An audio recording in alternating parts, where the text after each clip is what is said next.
Morning, Earthlings. How you doing today? Welcome back to First Contact Radio. Let's jump into our cosmic weather for today. See what's going on. What kind of energy we have to deal with. First of all, coming to us from outer space, we have our solar wind at 402.3 kilometers per second. Planetary K index currently at a 2 and could get up to a 3 in the next 24 hours. Now, coronal holes. Do see a little bit. Let's take a closer look here. We've got a little bit of something going on under here. Nothing as significant as we have seen it in the past. Now the M-class flares have gone up from 15% to 20% chance for an M-class flare. However, our possibilities for geomagnetic storms seem to remain about the same. Now this image right here, something to be just aware of. Sun serpent. Amateur astronomers around the world are monitoring a gigantic filament of magnetism on the sun. If one end of the filament were on Earth, the other end would reach all the way to the moon. The dimensions of the structure make it an easy target for amateur solar telescopes. Alright, that's a pretty good picture right there, taken from Richard Fleet in Wiltshire, England. Filament is filled with billions of tons of plasma, yet it remained suspended above the surface of the sun for days. Such a massive structure, buffeted as it is by winds and currents in the sun's atmosphere, is unlikely to remain stable much longer. If the filament collapses, it could crash into the surface of the sun and spark a powerful type of explosion called a Hyder flare. Amateur astronomers are encouraged to monitor developments. Alright, so we're looking for a big sun and a serpent in the sun. It might cause a big flare. Alright, moving right along. Astrologically, we're dealing with same sun sign. Going to be dealing with that for another few weeks. We are right here today. Moon sign, just like yesterday, Aries.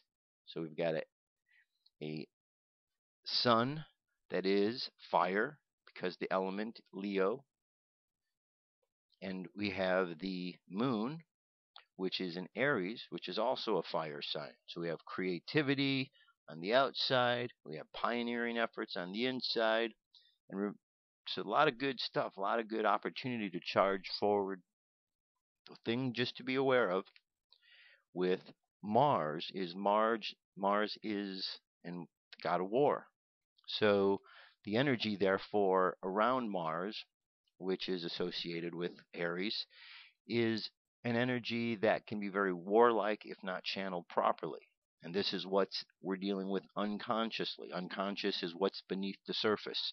So unconsciously, what's beneath the surface, if it's not finding a proper outlet, could get stifled.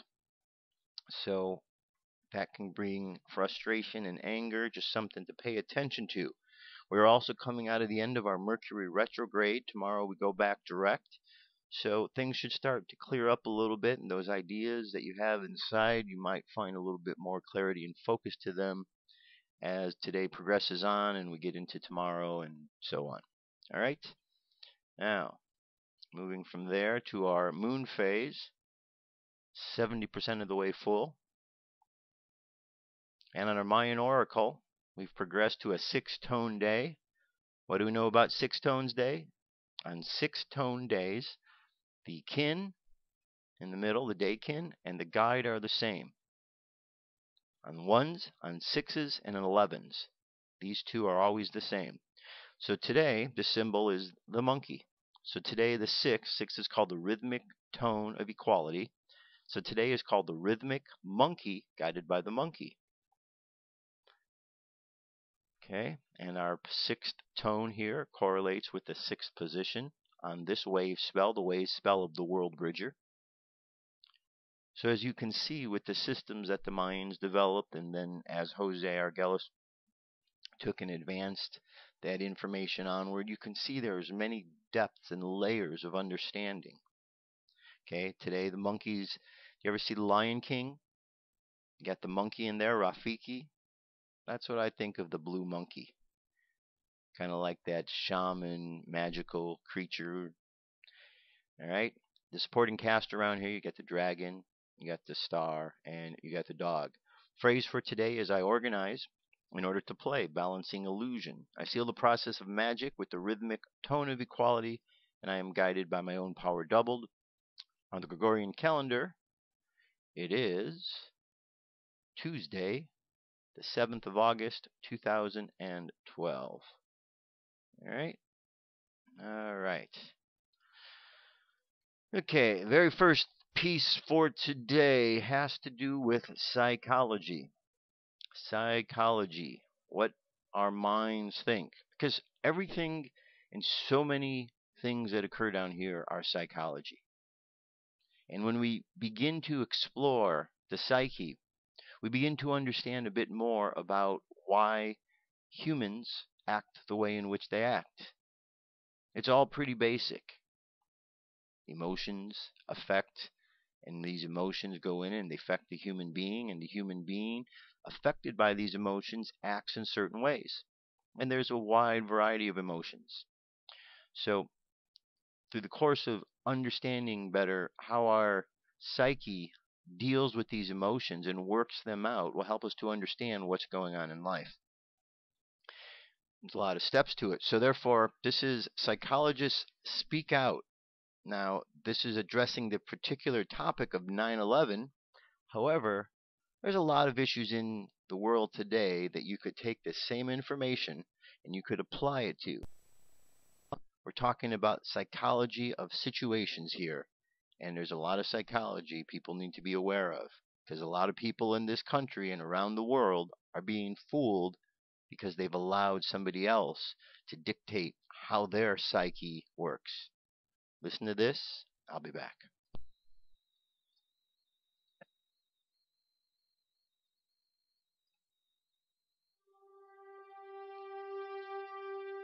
Most of us who have lived with the events of 9/11 have, as a result, experienced some kind of trauma. It can be very difficult to come to terms with what actually happened at the World Trade Center. In fact, someone told me recently, "I wouldn't believe what you're telling me even if it were true." Our petition signers with psychological expertise have stepped forward to offer their insight. While this segment is clearly outside the knowledge base of the architects and engineers for 9/11 Truth, these experts in psychology highlight their valuable experience for us as to why this evidence can still be so difficult for people to accept. As we know, the horrors of what happened on 9/11 were televised all over the world, and they were televised, in fact, live. We witnessed the deaths of almost 3,000 of our fellow Americans. We know this had a very severe and traumatic impact on a large majority of the population. At this point, we have 9 years of hard scientific evidence that disproves the government theory about what happened on September 11th, and yet people continue to be either oblivious to the fact that this information exists or completely resistant to looking at this information. So the question becomes why? Why is it that people have so much trouble hearing this information? From my work, I think we would be remiss not to look at the impact of trauma. Many people respond to these truths in a very deep way. Some have a visceral reaction like they've been punched in the stomach. To begin to accept the possibility that the government was involved is like opening Pandora's box. If you open the lid and peek in a little bit, it's going to challenge some of your fundamental beliefs about the world. If we can think of our worldview as being sort of our mental and emotional home, I think all of us will do just about anything to defend our homes, to defend our families. And so I see that with people, and I saw that with myself when my brother tried to talk with me about it, of don't mess with me, don't mess with my home, don't mess with my comfort with how things are. About a week later, I read a lengthy article by Professor Griffin about why he believes the official account of 9/11 cannot be true. And it was a very well-researched article. It was in my office at the time. I sat there and I felt my stomach churning. I thought maybe I was going to be sick. And I leaped out of my chair and ran out the door and took a a long walk around the block, around several blocks, and just broke down. I understand now that what was happening was my worldview about my government being in some way my protector, almost like a parent, had been dashed, and it was like being cast out into the wilderness, I think is the closest way to describe that feeling. And I sobbed, felt like the ground had completely disappeared beneath my feet. And I knew at some point during the walk that I knew that I was going to have to become active in educating other people about this, that for me to retain any sense of integrity, I was going to have to take some action. I couldn't just let something like this go. When we hear information that contradicts our worldview, social psychologists call the resulting insecurity cognitive dissonance. For example, with 9/11, we have one cognition, which is what the official story of 9/11, what our government told us, what our media repeated to us over and over, that 19 Muslims attacked us. On the other hand, we have what scientists, researchers, architects, engineers are now beginning to tell us, which is that there is evidence that shows that the official story cannot be true. So now we've lost our sense of security. We are starting to feel vulnerable. Now we're confused. 9/11 truth challenges the beliefs that our country protects us and keeps us safe, and that America is the good guy. When your beliefs are challenged, fear and anxiety are created. In response to that, our psychological defenses kick in, and they protect us from these emotions. Denial, which is probably the most primitive psychological defense, is the one most likely to kick in when our beliefs are challenged. And it's a very, very uncomfortable state to be in. And eventually our mind shuts off. Just like when a computer is overloaded, our minds get overloaded. We can't handle it anymore and we shut down. And what some of us will tend to do is deny the evidence that's coming our way and stick to the original story, the official story, and to try to regain our equilibrium in that way. Another thing we can do is decide to look at the conflicting evidence and be sincere and be open-minded and look at both sides of the issue and then make up our own mind about what reality is. Here are a few of those spontaneous initial reactions to hearing the contradictory evidence about 9/11. I don't want to know the truth, or I'd become too negative and psychologically go downhill. I'm not sure I want to know. If this is true, then up would be down and down would be up. My life would never be the same. They say, this is the way the world works, and I'm convinced this is the right way the world works. 9/11 doesn't fit into that paradigm. So I don't need to look at the evidence. Fran, I refuse to believe that many Americans could be that satanically treasonous. Someone would have talked. But these are beliefs. They are not scientific facts. But these beliefs do keep us from looking at the empirical evidence. Whenever we say, I refuse to believe, we can be sure that the evidence that's coming our way is not bearable and that it's conflicting with our worldview much too much.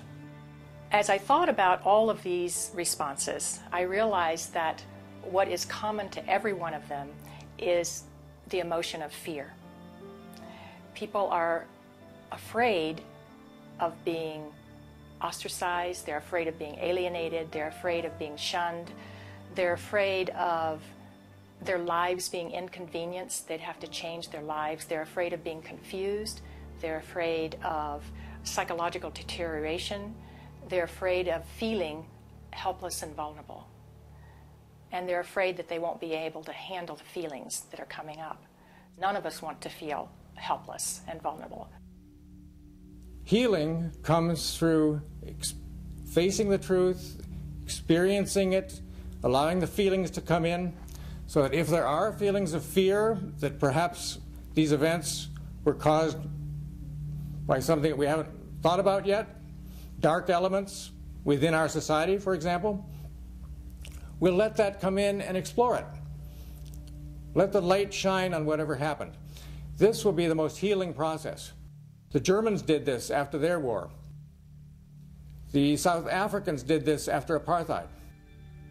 Reconciliation through the truth is what is a deep path to psychological recovery from the myths and lies around which this historic event has been cloaked in the official view.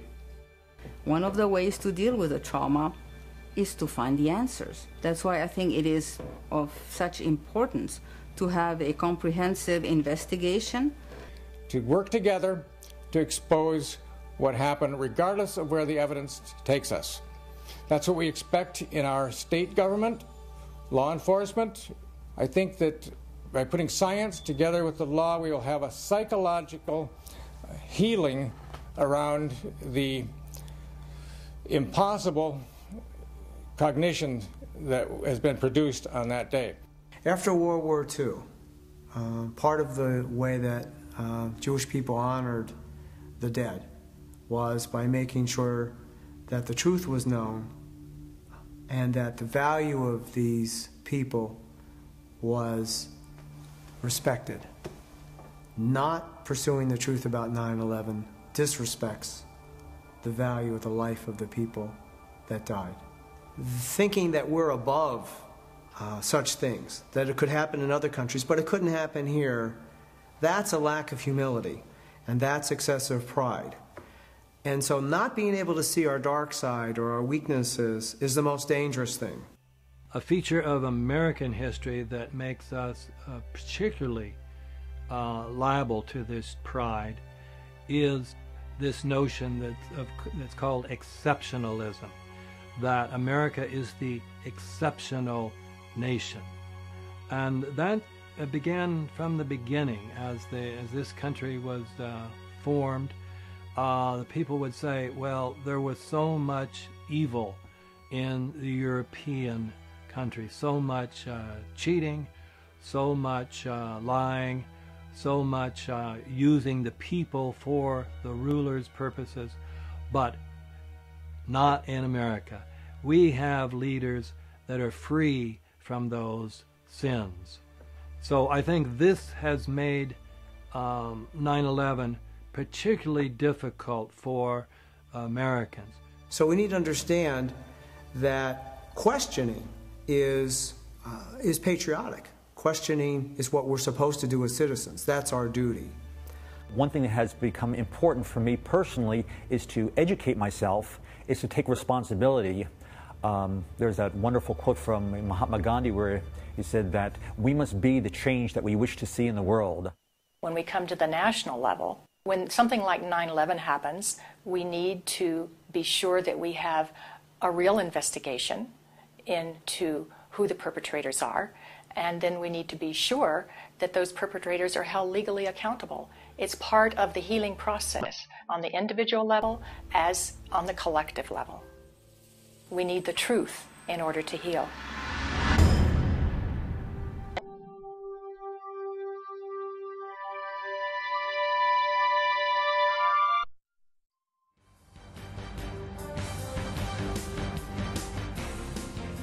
This is the UFO News with Joshua Poet. All right, Dirk, thank you very much. Today's UFO stories has, well, we got a lot of stories, 6 of them for you. Actually, yeah, 6. First one here, not 666, but, 6 stories. Huge fireball caught on tape over Gulf of Mexico. Now, this was one back from June, but I wanted to bring this up because this video has surfaced.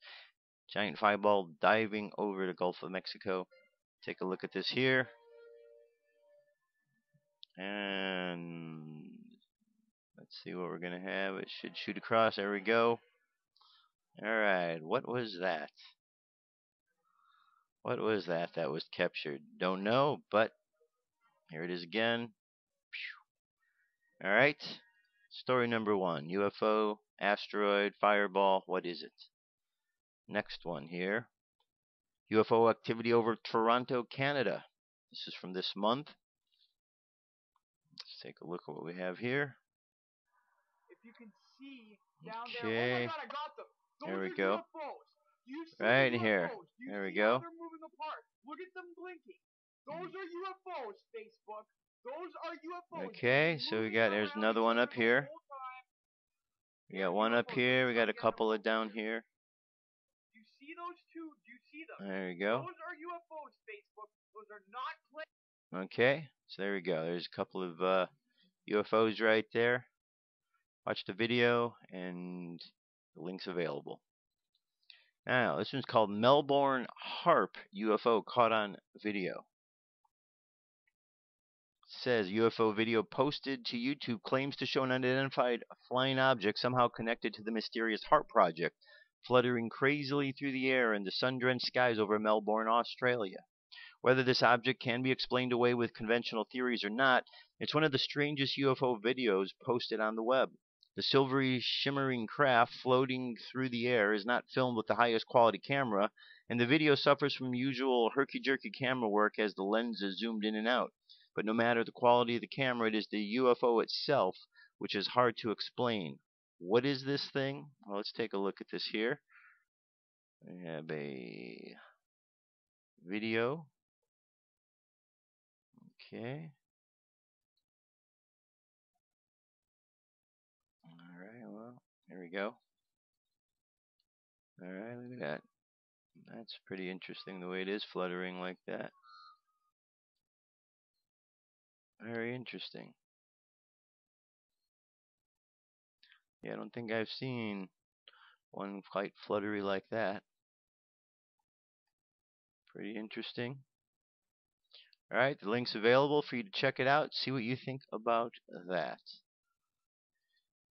Okay, remember Stephenville UFO? Well, this is footage unearthed from this event. A video posted to YouTube claims to have never before published footage of the Stephenville UFO, which ignited worldwide coverage in 2008 and put the sleepy Texas town on the map as a paranormal hotspot and tourist destination. The footage shows a hovering flying saucer, multicolored lights rising to the hull as it silently floats through an inky sky. It's impossible to tell where the video was made, and the timestamp is dated November 2008.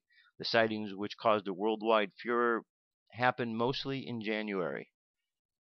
Okay, let's take a look at this here. Video's right here. Alright, flashback to 2008. Alright, I know that you remember this sighting because it made all kind of news. Alright, there we go. It's a pretty good one. 3 lights.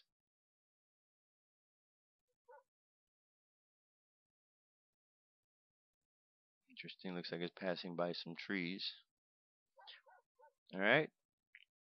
And that is our Stephenville footage. The link's available.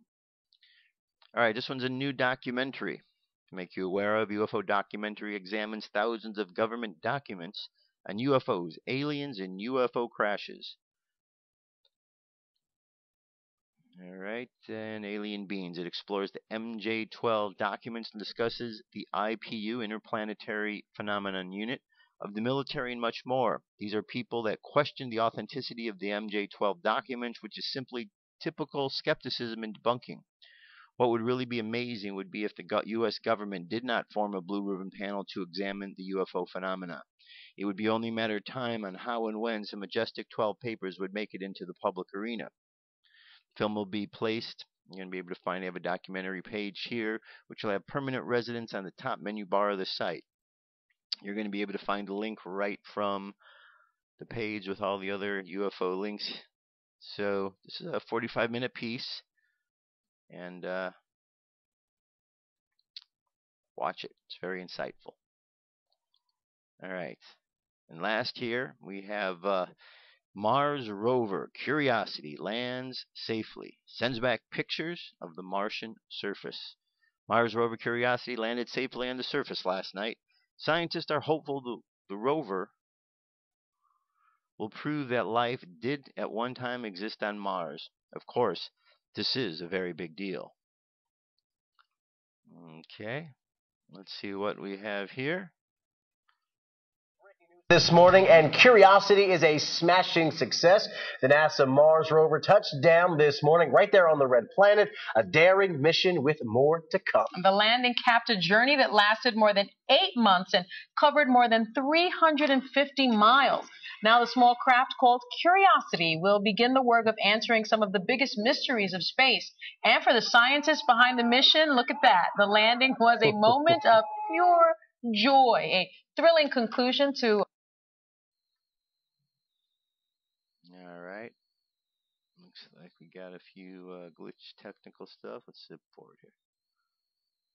On this very costly mission, let's go right to the Jet Propulsion Lab in Pasadena.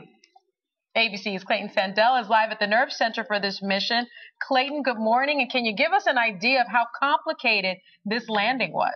Good morning, Rob and Sonny. Yeah, there are some very excited Mars geeks here tonight, and I mean that in the very best possible way. But yeah, the Mars Curiosity rover is not only on the ground, it's already sending back pictures. Take a look at these pictures. We've got at least a couple photos already from the surface of planet Mars, and really, there was so much that could have gone wrong in this landing. This was a complicated landing using technologies that NASA had never tried before. And one thing that I learned, which I thought was fascinating, is that scientists were able to test in pieces all of the things they needed to do this landing. But because Mars and Earth have such different atmospheres, they were never able to test it all together. So really, the first time that this has all been tested together, that it's all actually happened, was tonight on the surface of Mars. And Clayton, obviously this was a huge moment. You saw the footage there of the NASA folks celebrating. Now that it's there, kind of what is the next step? Where do we go from here? Well, over the next few days, they tell us they're going to do kind of a health checkout with Curiosity. They have to kind of get it online and make sure all the systems are functioning properly. So far, all is good. In the next few days, we should start to see some high-resolution pictures, some nice color pictures, even some high-definition video from the landing and from the rover itself. So we'll start to get some of that. And then in the next few weeks, Curiosity will start to go around this crater that it landed in, the Gale crater, which scientists believe was once filled with water, and of course that is one of the building blocks of life. So they are looking for the signs that this area might have been habitable for life either in the past, maybe in the present, and then it will also scoot around this gigantic 3-mile-high hill in the middle of this crater, looking for all sorts of geologic clues to Mars's past. Thanks to ABC's Clayton Sandell reporting live for us from Pasadena. In the middle of the action. Thanks again, Clayton. And all right, there you go. That is our UFO news. So how about that, huh? Those awesome black and white pictures. I didn't even know they did black and white pictures anymore, but apparently NASA still has them. Now, if you search through forums out there, I know you may think this is crazy, but there are actually those who are saying that these Mars Curiosity images and everything, that this is a staged event as well. Conspiracy theorists, right? What are you going to do with them? Hey, it could be. You know, you never know. You never know. I think that one thing that we should all keep in mind when you look at the pictures, most of you have cell phones. Those cell phones can take pretty good pictures. If the quality of the picture that you can take with your cell phone that you bought for a couple $100 takes a better picture than the picture that the Mars Curiosity, which costs millions, if not billions, something to think about. I'm not saying it's a fake. I'm not saying it isn't. I'm saying they faked it in the past. They fooled people in the past. What's not to say? They're going to fool them again. Now, on Mars, you also have the face on Mars. They've been examining that for a long time. It's no surprise that there might be life up there. And then, of course, you got Project Pegasus, which says that there was a project teleporting humans from Earth to Mars a long time ago, back in the 70s or 80s. So, might have even been before that. I don't remember the dates. But, you know, if they were doing it then this thing to Mars ain't no big deal, right? Because they've already been there. They've teleported there. This is just a long distance thing. Remember, you got two space programs. You got a space program that happens behind the scenes. You don't know about that. Shh. Pretend I didn't say anything. And then you have the space program that happens in front of the scenes. NASA. NASA shows you things that put your mind at ease so that you think we are going out into the world and exploring all of these places that you think that we should be able to explore. NASA is that public version to show you, but they don't show you all that's really going on, because if you did, well, it might be a lot for you to deal with, and the psyche has a hard time dealing with some things like that. So, all right, there you go. UFO news for today. Let me jump away for a moment. I'll be right back. What if our government was responsible for some of the greatest crimes against this nation? Would you really want to know? These are big questions, but these questions deserve answers. It's time to demand the truth. People should not be afraid of their governments. Governments should be afraid. All right. People should not be afraid of their governments. That's the problem that's going on. The governments have a war on terror against the people, not just of America, but of the world. People operate on emotions. That was the whole idea of the psychology piece. People have emotions, and their emotions push them to take certain motion or actions based on their feelings. A lot of people are in denial about their feelings, and unfortunately this denial leads to situations where it seems that Americans are less informed and people around the world are less informed than they should be, because they allow themselves to be pushed along like Pavlov's dog.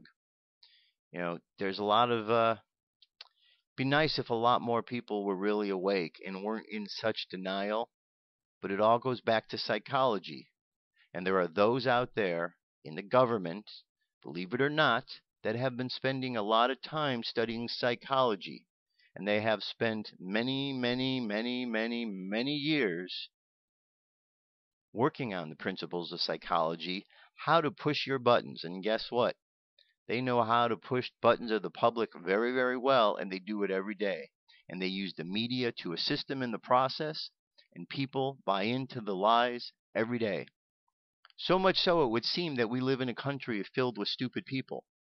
The sad thing is there's a lot of smart people in this country that believe some of the stupid things that they are told.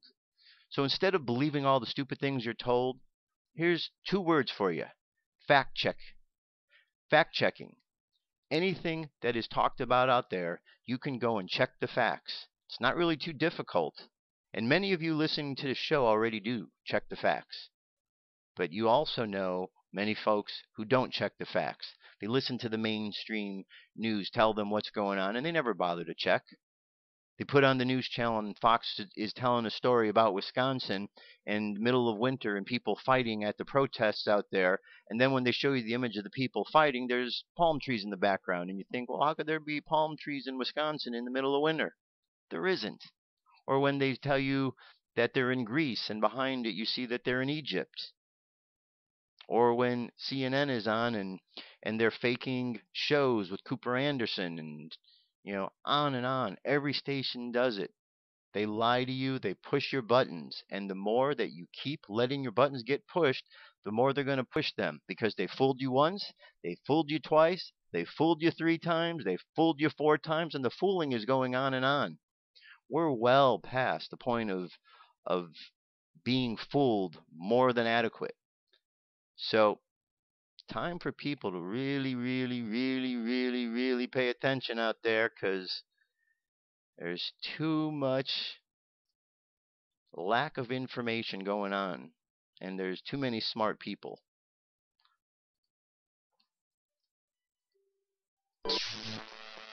Hey, welcome back everyone. I am Matt Larson 10, and kind of as predicted, I didn't actually think that the Romney team would allow Ron Paul to speak at the RNC. A list of speakers and primetime speakers and stuff like that was just released, and Ron Paul wasn't on the list. Now, this isn't the final list, so they can still add to it, so that's kind of the good part. But did we honestly really think that they would do it without us putting up some type of fight to actually make sure Ron Paul goes there? I want to read you the list of the announced speakers, and it's a little bit different. I think that the Romney camp is really trying to excite the women base in America by this order. So just kind of listen to this. It's going to have former Secretary of State Condoleezza Rice, New Mexico Governor Susana Martinez, and South Carolina Governor Nikki Haley. Also, it's going to have former Arkansas Governor Mike Huckabee, Ohio Governor John Kasich, and Arizona Senator John McCain. Florida Governor Rick Scott will also have speaking roles there. So they say that these are the up-and-coming big star names of the GOP. And if McCain is a star and he got annihilated by Obama, I don't know what's going on there. I mean, I can see that they are pandering to the women now. They're trying to make it look like, oh, hey, women are included in the GOP too. Don't worry. Even women are warmongers too, I guess. So what we need to worry about here is not so much the speaking role, because we all know what Ron Paul is going to say. We've heard Ron Paul speak before. We don't care if Ron Paul speaks down in Tampa. What we care about is that Ron Paul is put up for nomination down in Tampa, because that's why we fought so hard. We didn't fight all this time to hear Ron Paul speak. If you want to hear Ron Paul speak, go on YouTube and listen to him. We want to see Ron Paul be put up for nomination, and to see all the delegates that we fought so hard to get down to Tampa, see them nominate Ron Paul and put him up against Obama in the general election, and then win in the general election. So it's not really that surprising that the RNC, I believe it's Priebus or somebody like that, is not giving Ron Paul a speaking spot at this time. We still do have about a little under 3 weeks until the RNC begins, so we can still pressure him to give Ron Paul a speaking spot if that is one of your main goals, is to make sure Ron Paul speaks and kind of sets party platform and stuff like that, then sure. But my main goal is to put Ron Paul up for nomination, beat Romney, and then beat Obama in the general election. I hope you guys agree with me and we're kind of on the same page. But let me know what you guys think. What do you think is more important? I think I know the answer to this one, but who knows? Sometimes people have given up, and they might just think, well, it's probably good enough if we just hear Ron Paul speak and try to set the party platform. But I want to know. I ask that you guys thumbs up this video, share with friends and family. Hopefully the more that we can pressure the head of the RNC, maybe Ron Paul will get that speaking spot down there, and then for sure he'll get nominated. So make sure, if you're new to my videos, you click the subscribe button to stay up to date on all the current Ron Paul news. As always, I'm Matt Larson 10. Go Ron Paul. Peace. All right, good. Always good news for Matt Larson 10. Keeps us updated. You know, one of the problems in this country that we have is a lot of Americans blindly think that we are the greatest country on this planet, the greatest country on this earth. Unfortunately, statistics show that that is not the case at all. There isn't anything that we're first in that we should be proud of. Now, we have the potential to be a great country. We have the potential because this is a country filled with many great individuals that had a lot of integrity, morals, a direction to lead us in a positive way.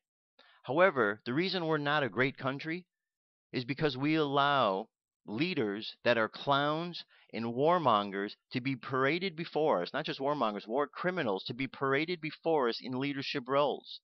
We don't select the cream of the crop. We ended up going for the crap of the crop.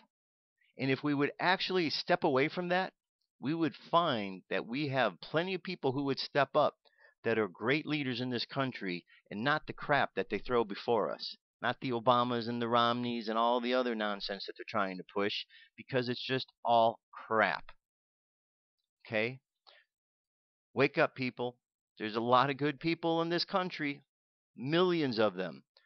But many of you are sitting on your butts doing nothing. If you're listening to the show, you're doing something, because you're probably out there checking other places. But you know people are sitting on their butts out there. They need to get the wake-up call, because things are going down. And every day I see people that are waking up surprised by what's happening in the world, as if all this has gone on and they weren't unaware or didn't know what was happening. How could you not know what's happening unless you got your head in a hole in the ground? And unfortunately, there's a lot of holes in the ground and there's a lot of heads in them. So we need to stop that, and we need to wake up in this country. And it's everyone's duty to keep waking everybody else up. Otherwise, we're going to have a real problem. All right, here's a situation that the Wisconsin Sikh shooting, false flag, multiple shooters. Okay, Alex Thomas, Intel Hub. The facts continue to surface. It is becoming more and more clear that yesterday's massacre at Wisconsin Sikh temple has all the hallmarks of a false flag black operation, complete with the same patterns and narratives as the many other lone gunman mass shootings that have taken place throughout the years. The corporate media is now reporting that the alleged shooter is a former U.S. Army soldier who worked in psychological operations. That should say a lot right there. Psychological operations.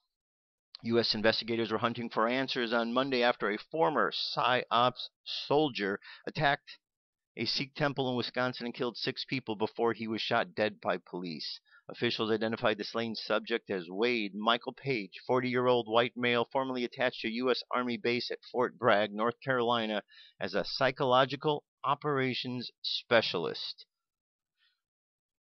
Look, it just seems so silly here that not only do they pull these false flag events on the American people, but they do it with individuals from psychological operations, from departments that tell you exactly what's going on. It's not even being hidden because someone thinks Americans are so stupid that you're not going to put together a soldier who works in psychological operations with a psychological operation being played on you.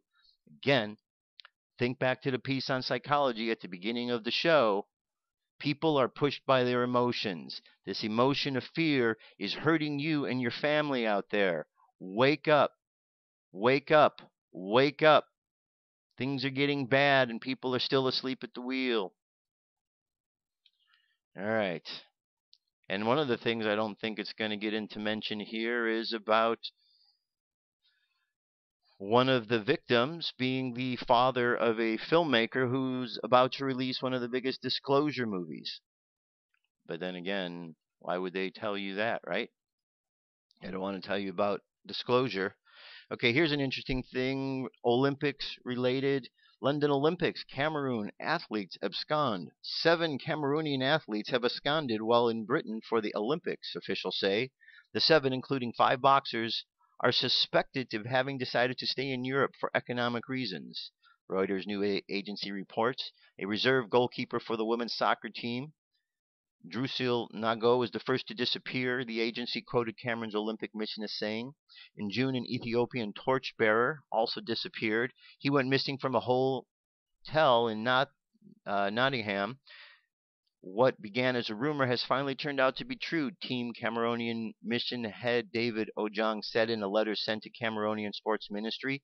7 Cameroonian athletes who participated in the 2012 Olympic Games have disappeared from the Olympic Village. That's pretty strange. Where did they go? Where did they go? All right.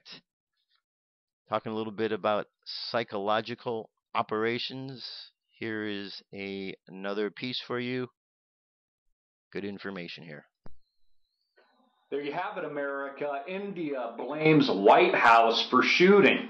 Wants Obama to do something about it. Isn't it ridiculous that India can call for tougher gun restrictions and gun control? These people don't even live in the United States. They're not Americans, and they're telling Obama, along with Mayor Bloomberg, that urged just a few weeks ago, post the Batman massacre shooting in a movie theater, that all police officers in the United States of America should not protect the people until we lay down our guns, should go on strike.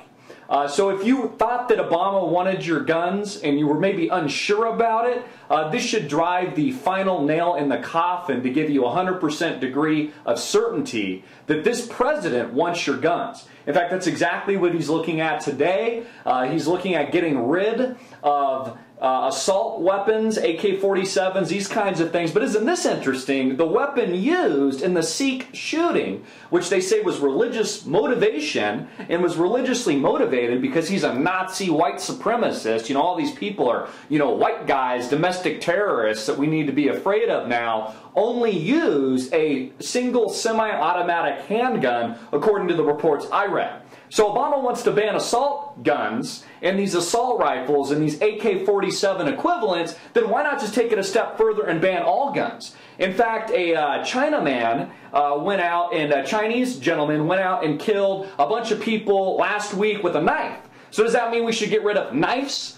We constantly get stories. There was a mother a couple of weeks ago, killed her children, killed like 3 of them in a bathtub. Does that mean we need to get rid of bathtubs now? Does that mean that we need to get rid of hands? We cut people's hands off because, you know, it's a deadly weapon and people could use deadly force? This is all about controlling guns in the United States, eradicating the Second Amendment. And if you had any doubt in your mind that these were staged false flag terror events, we'd had the Batman massacre, we've now had the Sikh shooting, we had Jared Loughner with his attempted murder of Gabriel Giffords, the list goes on and on. So if there was any question mark in your mind that these were fabricated false flag Manchurian candidate events, trigger events, and as I mentioned in the video before this one, I literally can't even put this out in time. There was another gentleman arrested at a Home Depot for wearing a Superman costume and a bulletproof vest.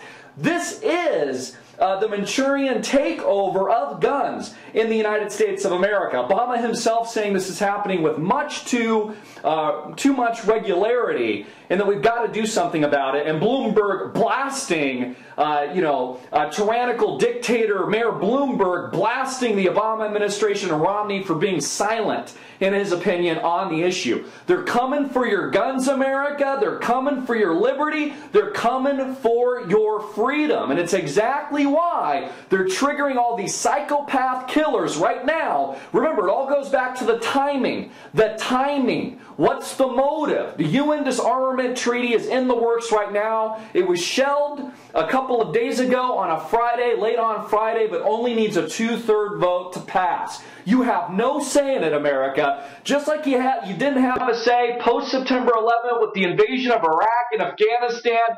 Just like you didn't have a say with the trillions of dollars in bank bailouts. Just like you don't have a say with your guns now. They're going to take away your guns. Either speak up now or forever hold your peace. I'm Christopher Green. You've been watching Green Wave TV, alternative media television, and I just deliver the Daily Wave. Hard-hitting and in your face, America.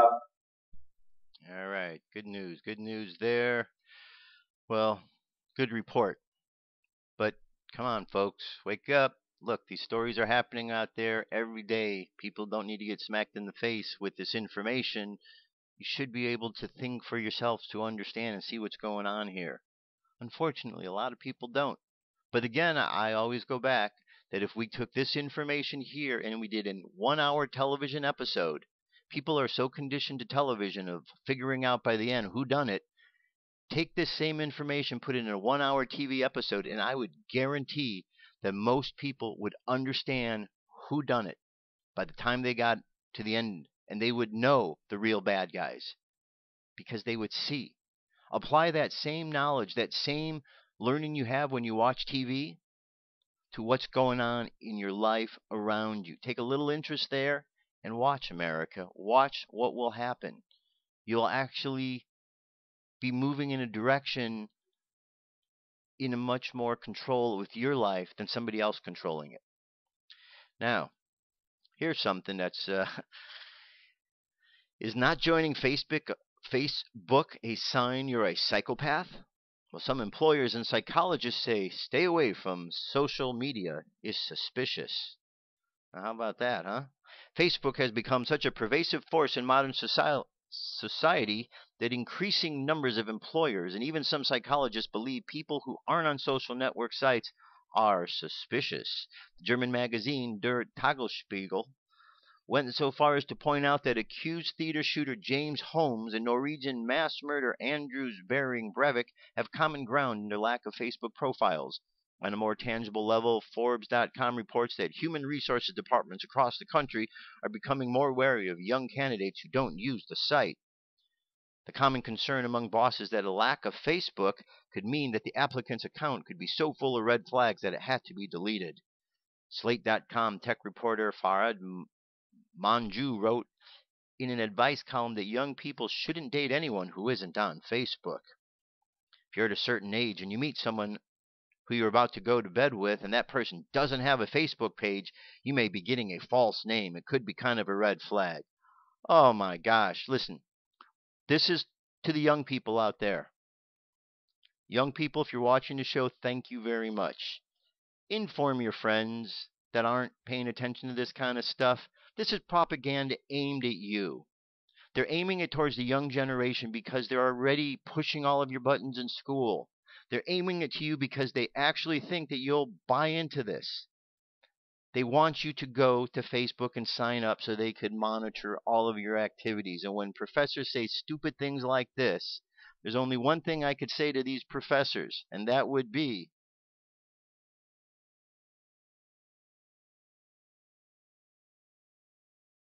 okay, that's the only response I have for comments like that. I think young people are really under attack because of what's taken away from them in schools and what they're able to learn from, and it's just nonsense. Young kids need to pay more attention, but even more than that, parents, you need to pay attention to what your kids are being told, because your kids in school are being lied to. All right, I'm going to skip this piece here, jump right ahead here because we're getting to the end. This was a video link I have of there. U.S. accuses bank giant of laundering money for Iran. What? What? A bank laundering money? Oh no. Yeah, well, guess what? It happens all the time. Banks. They're all in it. Big problem. Anyway, let's move forward from all of that because there's so much crap and negativity that's out there. We could go on for days. However, I choose not to do that. I only want to do a little bit of thing, and I want to get back to positive stuff because that's what's going to move us forward. So, in that regard, I've been playing for you Napoleon Hill from Think and Grow Rich. I played parts 1 through 6. Today is part number 7 about having a positive mental attitude. Well, this brings us to the 7th visit, and I hope to hand you the master key to success before I finish, because my subject will lead you so near to the master key that you will be apt to recognize it. As I have suggested in previous visits, a positive mental attitude can clear away all obstacles which stand between you and your major purpose in life. Because of the importance of the subject of our visit, I shall not only tell you that a positive mental attitude heads the entire list of the 12 great riches in life, but I am going to give you explicit instructions as to what you must do to keep your mind positive. In all the success books I have written, I have never suggested to my readers what they should do without clearly telling them how to do it. Are you ready? If you are ready, this visit may bring the most important change in your life you have ever experienced. 1. Learn to adjust yourself to other people's state of mind and difficulties so as to get along peacefully with them and to refrain from taking notice of trivial circumstances in your relations with other people by refusing to allow them to become controversial incidents. Great people always avoid small incidents of controversy when possible. 2. Establish for yourself a definite fixed system of conditioning your mind at the beginning of each day so you will keep it positive under all circumstances. 3. Learn the art of selling yourself to other people by indirection, such as asking leading questions which will bring out the sort of reactions from others which you desire. And do not permit yourself to be drawn into argument over unimportant subjects. 4. Adopt the habit of having a good-hearted laugh every time you become irritated or angry, and it will help you if you begin each day with 1 minute of hearty laughing. This will change the chemistry of your brain and start you out with a positive mental attitude. However, you had better get out of sight when you take your laughing exercise. 5, start each day with an expression of gratitude for all the adversities, defeats, failures you have experienced in the past, and search for the seed of an equivalent benefit these have yielded you through the passing of time. Then give thanks for the blessings you expect to receive during the day. 6, learn to concentrate your attention on the can-do portion of all of your problems and desires, and start action where you stand in carrying out this portion. No matter what may be your problem or your desire, there is always something you can do right now that will help you. Find out what this something is and do it. 7, learn to transmute all unpleasant circumstances into immediate action which calls for a positive mental attitude, and make this a fixed habit. For example, when you are angry, switch your mind to some sort of action in connection with your hobby or your major purpose in life, and keep it busy with that subject for 5 minutes. 8, recognize that every circumstance which influences your life, whether it is a pleasant or unpleasant circumstance, is grist for your mill of life, and so use it to make it pay you dividends in one form or another, remembering meanwhile that your strength grows out of your struggles. Follow this instruction and you will soon learn that there is no such thing as an unprofitable experience.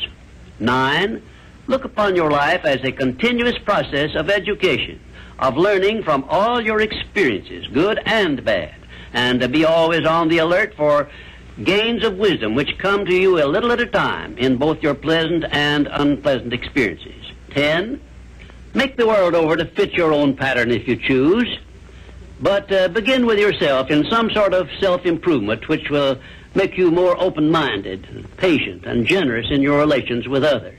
11, express gratitude twice daily for your recognition of the fact that you have been given complete control over your own mind, and ask for guidance in order that you may use this profound gift wisely in all your thoughts and acts. 12, go out of your way daily to comment enthusiastically on the good qualities of those with whom you live and work, but do not mention their negative qualities. Then observe with benefit to yourself how quickly others will begin to concentrate on your good qualities. Remember, I'm still talking about how to keep your mind positive. And 13, accept all criticism of yourself as an occasion for self-examination to determine how much of it is justified, and you will be sure to make startling discoveries about yourself which will help you to the remainder of your life. 14, do not accept from life or anyone else anything you do not desire. And remember that Mahatma Gandhi proved himself to be more powerful than the great British military forces by this simple method of passive resistance. 15, remember always that there are two kinds of circumstances which cause you to worry. Those you can do something about, and those you can do nothing about. Nothing, that is, except to use passive resistance and refuse to permit them to worry you. 16, keep your mind eternally engaged in thinking of that which you desire most, your major purpose in life, so no time will be left for you to waste on thinking of that which you do not want. And let me digress here while I tell you we are now rubbing elbows with the great master key of success this very moment. And 17, if you should ever be so unfortunate as to feel sorry for yourself, look around until you find someone who is worse off than yourself, and start where you stand to give him help.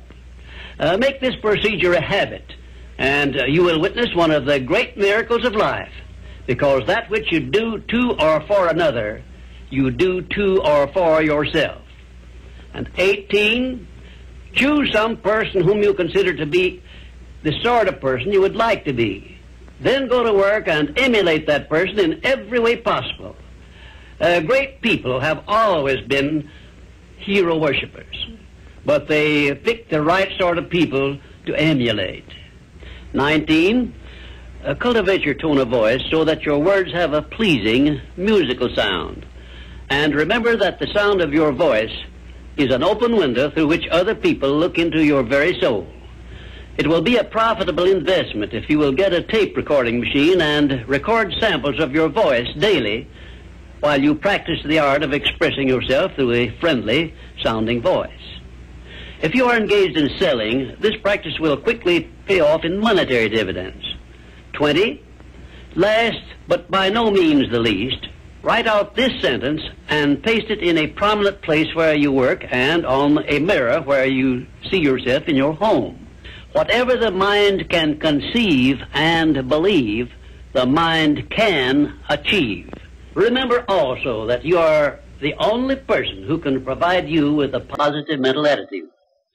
What are you going to do about it? On your answer to this question rests your entire future. All right, so following that, let us go to our meditation for today. All right, close your eyes, relax. Just take a few moments here. Focus on your breathing.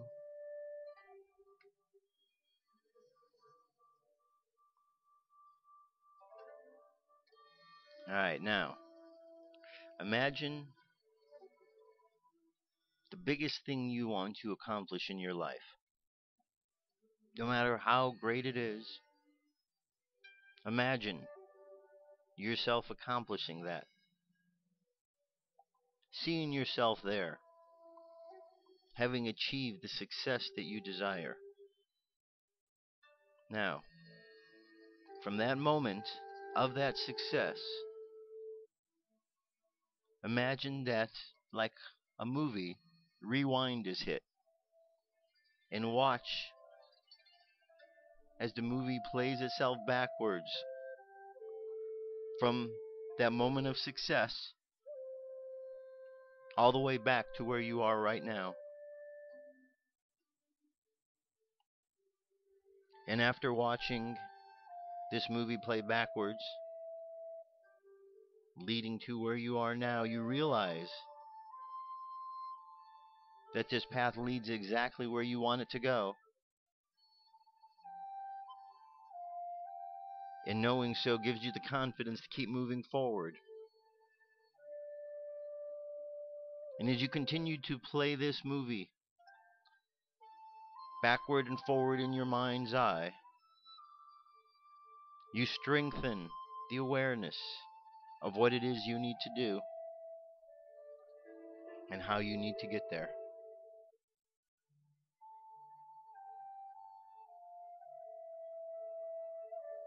Now, imagine yourself walking along. You look to the right, and you see others walking along the path. You look to the left, you see others to your left. You look behind you, and you look up ahead of you. The path is filled. People moving, walking, following the path that they have outlined for them. Each and every individual understanding the direction because they're playing back and forth that movie in their mind's eye.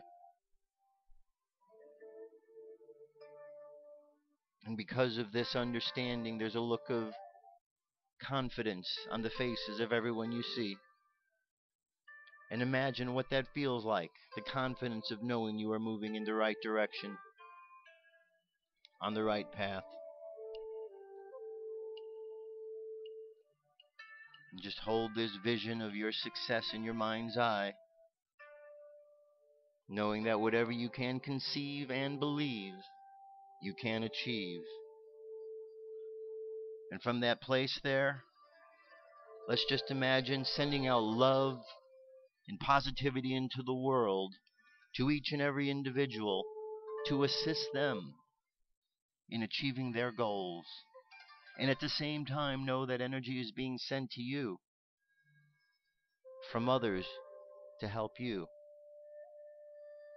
And as we share this energy back and forth and we encourage each other, we realize that not only are we all in this together, but that when we put our minds together, when we work together, there isn't anything that we cannot accomplish. And that gives us confidence. to move through each and every day. Now, holding that confidence and that faith and this vision in your mind's eye, let's bring our energy and attention back to the present moment on the count of 3. 3, coming back to the present moment filled with confidence. 2, coming back to the present moment filled with faith. And 1, coming back to the present moment happy, healthy, and whole. Happy, healthy, and whole. All right, open your eyes. There you have it. That is the end of our show, our prayer, meditation.